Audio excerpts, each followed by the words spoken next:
ஆந்திர மாநிலத்துல ஒரு கிராமத்துல நிறைய பேர் இந்த கிட்னில இருக்கக்கூடிய ஸ்டோனை லைவா நம்ம முன்னாடியே எடுத்து தந்துருவாங்கங்கறத கேள்விப்பட்டிருக்கலாம். அல்லது ஃபர்ஸ்ட் டைம் பாக்குறீங்கன்னா இது ஒரு ஆச்சரியமான ஒண்ணா இருக்கும். இது ஒரு பிரபலமான ஒரு இடம். தினமும் ஆயிரக்கணக்கான மக்கள் இந்த இடத்துக்கு போறாங்க. குறிப்பா நம்ம தமிழ் மக்கள் ரொம்ப ரொம்ப அதிகம். காரணம் ஆந்திராவுக்கும் தமிழ்நாட்டுக்கும் இடைப்பட்ட டிஸ்டன்ஸ் ஒரு 20 கிலோமீட்டர் டிஸ்டன்ஸ்ல இருக்கு இந்த வில்லேஜ். கிட்னில இருந்து எடுக்கக்கூடிய இந்த ஸ்டோன் உண்மையாலுமே கிட்னில இருந்து தான் வருதா இல்ல வேற எங்கேயாவது இருந்து வருதா அப்படிங்கறத லைவா நம்ம எக்ஸ்போஸ் பண்ணியிருக்கிறோம். கொஞ்ச நேரத்திலேயே கூரான கற்களை வயிற்றுல வச்சு தேய்ச்சா எவ்வளவு வலி இருக்குமோ அந்த வலியோட என் கண்ணை என்னாலே நம்ப முடியல. என் வயிற்றுக்குள்ள இருந்து எவ்வளவு கற்களை எடுத்து பேப்பர்ல கொட்ட ஆரம்பிச்சாங்க.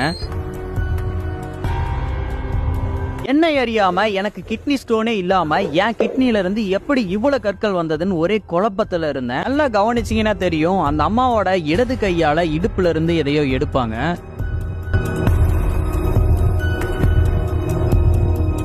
நல்லா வாட்ச் பண்ண